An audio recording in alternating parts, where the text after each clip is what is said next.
بسم اللہ الرحمن الرحیم سبحان اللہ رب العالمین والصلاة والسلام علی خاتم الانبیاء محمد مصطفیٰ صلی اللہ علیہ وآلہ وسلم۔ بسم اللہ الرحمن الرحیم الحمد للہ رب العالمین الرحمن الرحیم مالک یوم الدین ایاک نعبد و ایاک نستعین اہدنا الصراط المستقیم صراط الذین انعمت علیہم غیر المغضوب علیہم ولا الضالین آمین۔ خواتین و حضرات السلام علیکم۔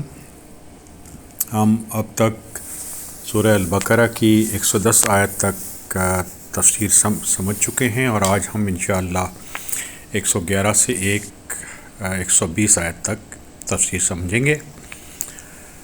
اس سے پہلے میں آپ سے فلو چارٹ بنا دوں، سمری بنا دوں کہ اب تک ہم نے کیا پڑھا ہے۔ تو اس میں شروع میں اللہ تعالیٰ کی کتاب کا ذکر آیا ہے جس میں کوئی شک نہیں ہے اور وہ متقین کے لیے ہدایت ہے، اور اس کے بعد سورہ البقرہ میں متقین کی ڈیفینیشن ہے، اور اس کے بعد کافروں کا ذکر ہے اور منافقین کا ذکر ہے۔ پھر اللہ تعالیٰ نے یہ چیلنج کیا ہے کہ اگر آپ یہ سمجھتے ہیں کہ قرآن سچا نہیں ہے تو اس طرح کی ایک صورت لے آئیں، مگر آپ نہیں لا سکیں گے، اور اگر آپ نہ لا سکے تو پھر جہنم کی آگ سے ڈریں۔ اس کے بعد آدم علیہ السلام کا ذکر ہوا، اور اس میں جو خاص بات تھی وہ یہ تھی کہ آدم علیہ السلام نے جب غلطی کی تو انہوں نے اللہ رب العالمین کے سامنے سر جھکا دیا اور معافی مانگ لی، اور وہ محترم ہو گئے، جبکہ شیطان آج بھی ذلیل ہے۔ اس کے بعد بنی اسرائیل کا ذکر ہے، کیونکہ یہ پہلی امت مسلمہ ہے اور اس کو یہ ڈیوٹی دی گئی تھی کہ ساری دنیا کے لوگوں کے لیے مشعل راہ ثابت ہو، اور اسی وجہ سے ان کے پاس ایک قطار اندر قطار نبی جو تھے وہ آئے۔ ان کی جو سٹوری ہے، جو قصہ ہے، اس میں جو خاص طور پہ چیز رجسٹر کرنے والی ہے کہ اللہ رب العالمین نے ان پر بہت فضل کیا اور ان کو ایمان، عمل صالح اور صراط مستقیم عطا فرمائی، مگر انہوں نے اس نعمت کا شکر ادا نہ کیا اور مستقل طور پر اللہ تعالیٰ کی ناشکری کی۔ اللہ تعالیٰ نے ان کو رزق عطا فرمایا، پانی عطا فرمایا، گرمی سے نجات دی، فرعون سے نجات دی، لیکن یہ مستقل طور پہ اللہ تعالیٰ کی نافرمانی کرتے رہے، اور یہاں تک کہ انہوں نے شرک بھی کیا، بچھڑے کی عبادت بھی کی۔ تو اب اللہ تعالیٰ نے یہ جو خلافت تھی اور جو نبوت تھی وہ بنی اسماعیل کو عطا کرنی تھی، تو اس سلسلے میں اللہ تعالیٰ نے فرمایا سورہ البقرہ کی 110 آیت میں اللہ تعالیٰ کا ارشاد ہے کہ اگر تم نماز پڑھو اور زکوٰۃ دو تو جو کچھ بھی تم آگے اپنے بھیجو گے وہ تمہیں اللہ تعالیٰ کے پاس موجود ملے گا، اور اللہ تعالیٰ بے شک دیکھ رہے ہیں کہ تم کیا کر رہے ہو۔ سورہ البقرہ 111 آیت۔ اور یہ کہتے ہیں کہ جنت میں یہود و نصارہ کے سوا اور کوئی نہ جائے گا، یہ صرف ان کی آرزوئیں ہیں، ان سے کہو اگر تم سچے ہو تو کوئی دلیل پیش کرو۔ تو یہودی اور نصرانی اور آج کے مسلمان بھی یہ کہتے ہیں کہ ان کے سوا کوئی جنت میں نہ جائے گا۔ قرآن نے ہمیں بیس لائن پرنسپل سمجھا دی ہیں کہ کون لوگ جنت میں جائیں گے اور کون لوگ جہنم میں جائیں گے۔ تو پرنسپل جو آدمی وہ یہ ہے کہ جو آدمی ایمان لائے گا اور اس کے ایمان میں شرک اور کفر کی ملاوٹ نہیں ہوگی اور وہ عمل صالح کرے گا، تو ایسا آدمی وہ جنت میں جائے گا۔ تو اللہ تعالیٰ نے ان کو یہی کہا ہے، یہودیوں اور عیسائیوں کو، کہ یہ تمہاری خواہشات ہیں، اگر تم واقعی سچے ہو تو اس کے لیے کوئی دلیل لاؤ کہ یہ واقعی اللہ تعالیٰ نے تم سے وعدہ کیا ہے۔ اور قرآن ہمیں یہ بتاتا ہے کہ اللہ تعالیٰ نے اس طرح کا کوئی وعدہ کسی کے ساتھ، کسی ظالم کے ساتھ نہیں کیا۔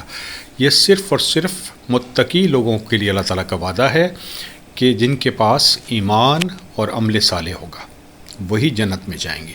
سورہ البقرہ 112 آیت۔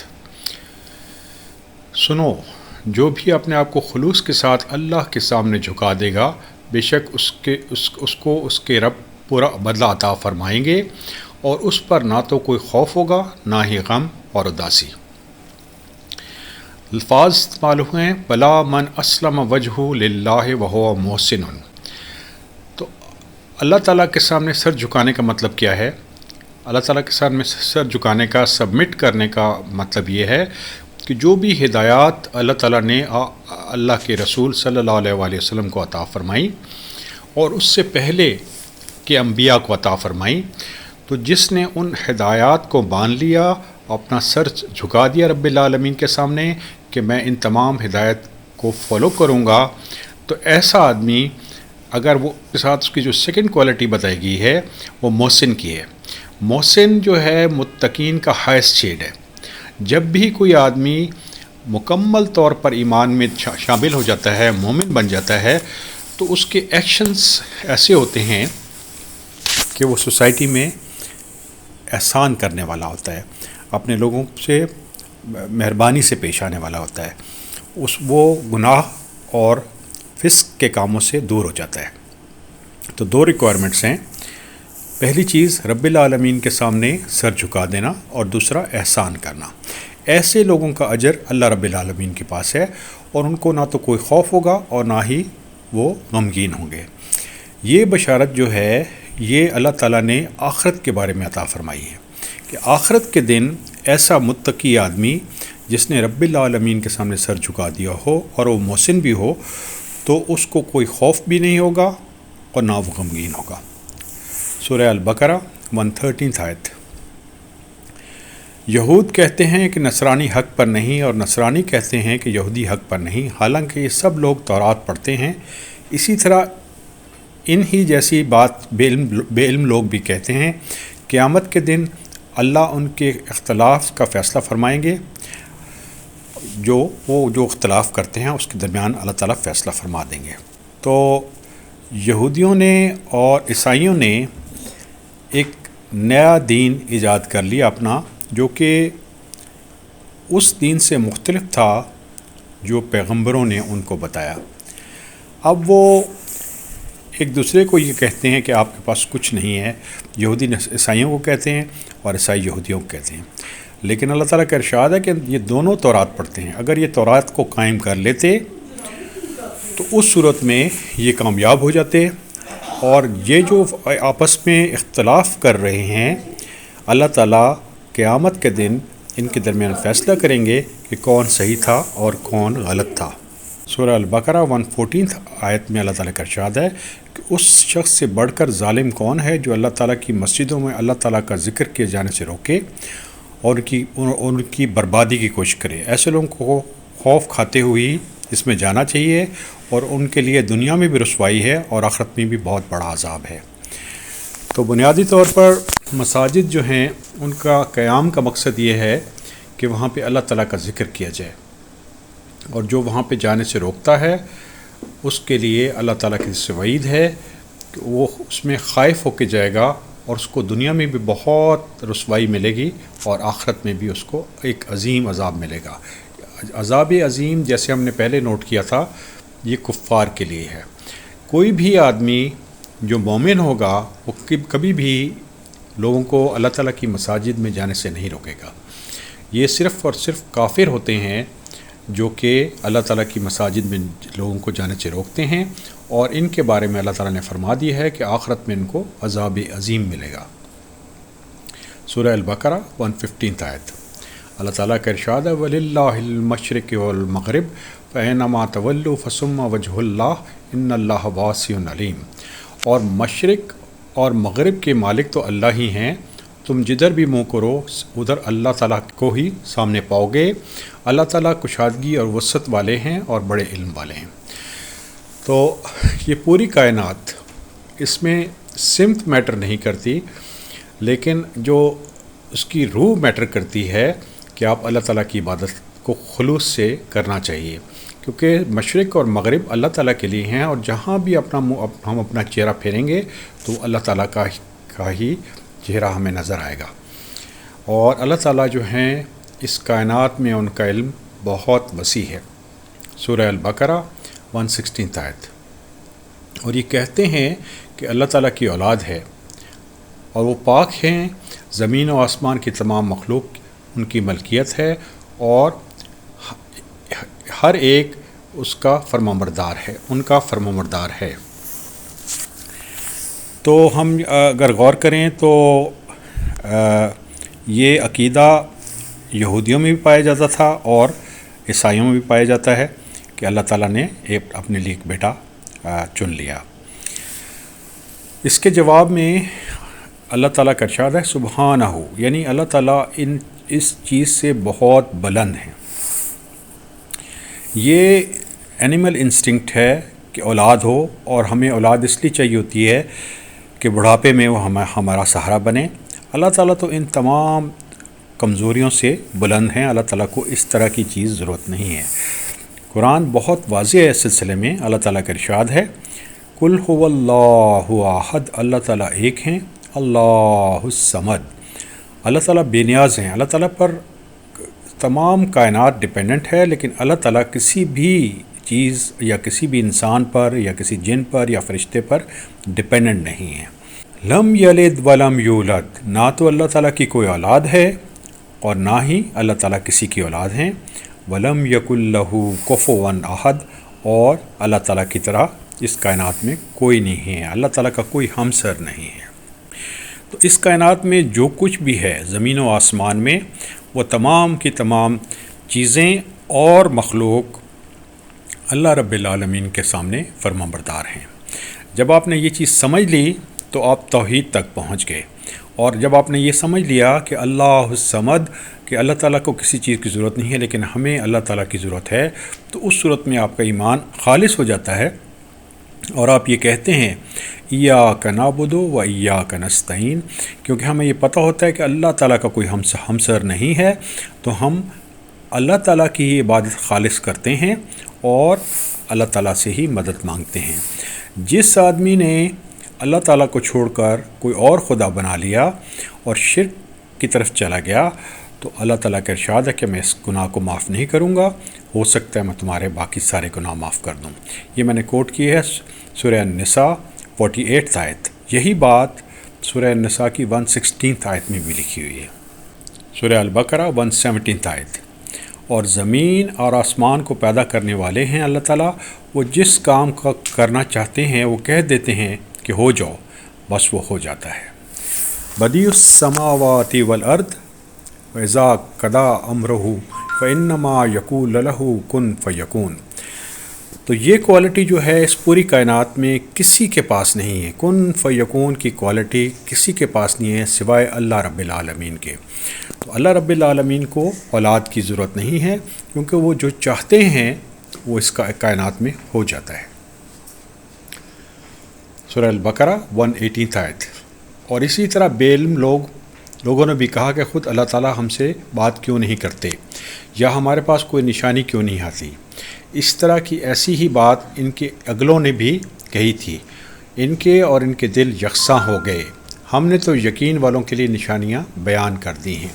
تو ایسے لوگ جن کا علم مکمل نہیں ہوتا، جو ایمان اور کفر کے درمیان پھر رہے ہوتے ہیں، ان کی یہ خواہش ہوتی ہے کہ اللہ تعالیٰ ان سے بات کریں یا ان کو کوئی آیت عطا فرمائیں۔ قرآن اس سلسلے میں بہت واضح ہے۔ اللہ تعالیٰ کا ارشاد ہے کہ آیات سے ایمان نہیں آتا، لیکن اللہ رب العالمین کی عنایت سے لوگوں کو ایمان ملتا ہے۔ بیسک ریکوائرمنٹ یہ ہوتی ہے کہ آپ اپنا سر رب العالمین کے سامنے جھکا دیں اور اللہ رب العالمین سے درخواست کریں کہ آپ کو وہ سیدھا راستہ عطا فرما دیں۔ اللہ تعالیٰ اپنے بندوں پر بہت رؤوف الرحیم ہیں، مہربان ہیں۔ جب وہ ایک آدمی اپنا چہرہ رب کے سامنے جھکا دیتا ہے تو رب العالمین کی رحمت اس کو گھیر لیتی ہے اور اس کو سیدھا راستہ دکھا دیا جاتا ہے۔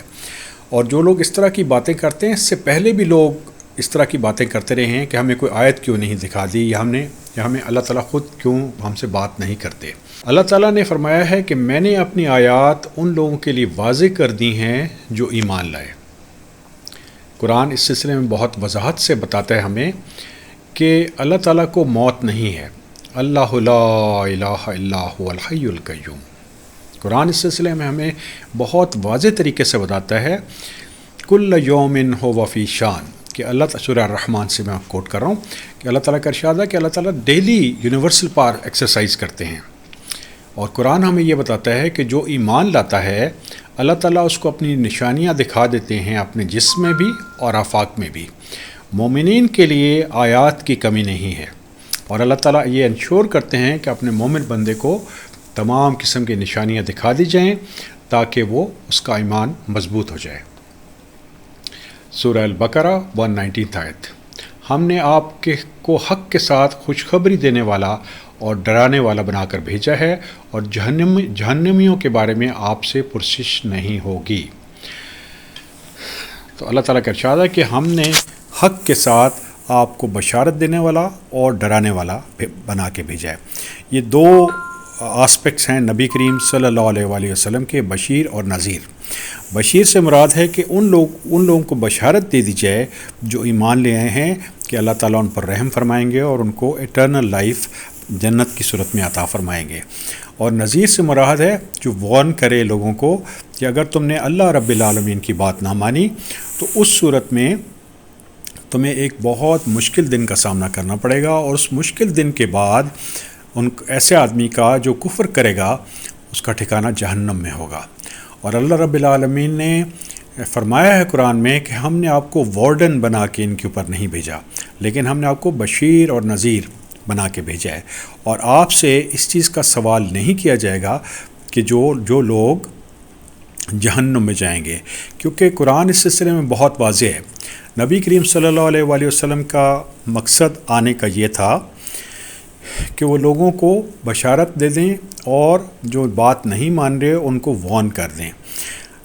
آیا ایک آدمی ایمان لاتا ہے یا نہیں لاتا، یہ اس کا اور رب العالمین کے درمیان چیز موجود ہے۔ اسلام یہاں تک کہتا ہے ہمیں کہ کسی کو بھی آپ فورس نہیں کریں گے کہ وہ اسلام لے آئے۔ سورہ البقرہ کی 256 آیت میں نے کوٹ کی۔ تو جب ایک آدمی ایمان نہ لائے، اور ہم نے یہ دیکھا کہ ایون نبی کریم صلی اللہ علیہ وآلہ وسلم کی موجودگی میں بھی ایسا ہوا کہ کچھ لوگ ایمان نہیں لائے، ان میں سے کچھ کافر تھے اور کچھ منافق تھے۔ تو ایسے لوگوں کے بارے میں اللہ تعالیٰ نے اپنے نبی صلی اللہ علیہ وسلم کے دل کو تقویت دینے کے لیے فرمایا ہے کہ آپ سے کوئی پرسش نہیں ہوگی کہ یہ لوگ آگ میں کیوں چلے گئے۔ سورہ البقرہ 120 آیت۔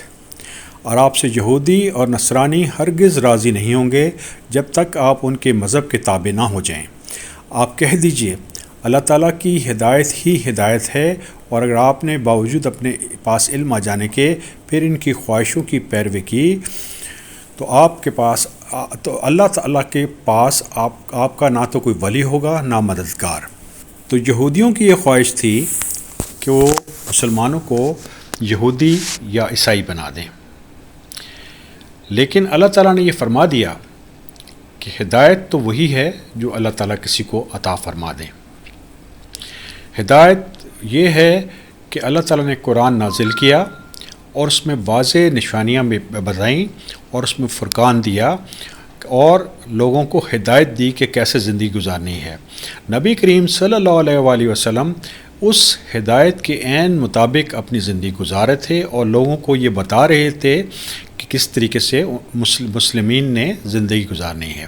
تو اللہ تعالیٰ کا ارشاد ہے کہ اگر آپ نے ان لوگوں کی اطاعت کی تو اس صورت میں اللہ تعالیٰ کے سامنے آپ کا نہ کوئی مددگار ہوگا، نہ آپ کا کوئی ولی ہوگا، نہ کوئی نصیر ہوگا۔ نہ تو یہ چیز صرف اس لیے بتائی جا رہی ہے کہ نبی کریم صلی اللہ علیہ وآلہ وسلم کو کہ دل کو تقویت دی جائے کہ اللہ تعالیٰ کی ہدایت ان تک آ چکی ہے اور وہ اس ہدایت کو فالو کریں اور ان یہودیوں اور نصرانیوں کی جو خواہشات تھیں اس پر نہ چلیں۔ اور ہم نے دیکھا، تاریخ میں دیکھا کہ نبی کریم صلی اللہ علیہ وآلہ وسلم نے اس ہدایت کو فالو کیا جو اللہ رب العالمین نے ان تک دی تھی، اور مرتے دم تک اللہ رب العالمین نے کی ہدایت پر وہ عمل کرتے رہے۔